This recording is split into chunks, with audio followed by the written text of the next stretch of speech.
Hi guys, kain tayo. Ulam natin sinigang na pork chop. Yung mga gulay galing lang yan dun sa taas, kinuha natin. Bumili lang tayo kanina sa palengke ng pork chop na worth 100 pesos. Tapos apat na piraso yun, hinati lang natin sa dalawa.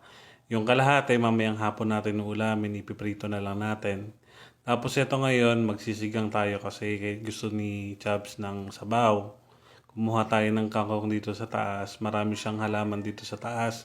Dati ang mga nakatanim dito, mga aloe vera. Ngayon, pinalitan na kalamansi, tanglad, mayroon din tayo mga bell pepper dyan. Tapos sile at yung talbos ng kamote.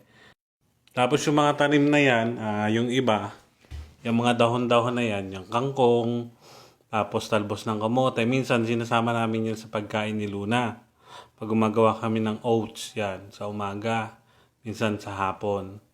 Tapos kukuha na rin tayo dyan ng ng kamatis.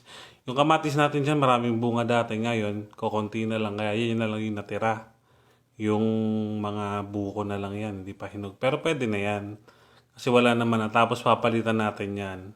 Marami na din naman na tayo nakuha na bunga niyang kamatis. Kaya okay lang na palitan natin yan. Para mas maganda pa rin yung kasunod na bunga niya. Tapos ito, hinugasan na natin yung kamatis at kangkong. Naghiwa tayo ng sibuyas para sa sinigang. Tapos kasunod niyan yung kamatis na. Kamatis natin na bukong-buko pero okay na yan. Pwede na yan, laban na yan, laban na. Tapos ito nga yung pork chop na nabili natin na 4 na piraso. Mura lang kasi yung kilo niyan dito. 250 per kilo lang ng baboy. Tapos yan, lagyan na natin yung sibuyas natin. Tapos yung bukong kamatis natin na kinuha kanina sa taas. Tapos yan, pag kumulo na, kasama na yung sinigang mix dyan, ilagay na natin yung kangkong na nakuha natin sa taas.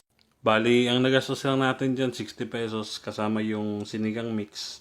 Kasi dalawa lang naman kaming kakain. Yung pagkain naman nilo na nakahiwalay, na-prepare na natin kaninang umaga yon, tapos ngayong tanghali naman, yun yung kakainin niya, yung oats niya kanina, tapos nilagang itlog, yung dilaw lang. Tapos ayan na, si Luna, kasabay namin kumain. Tingnan nyo naman ang amos.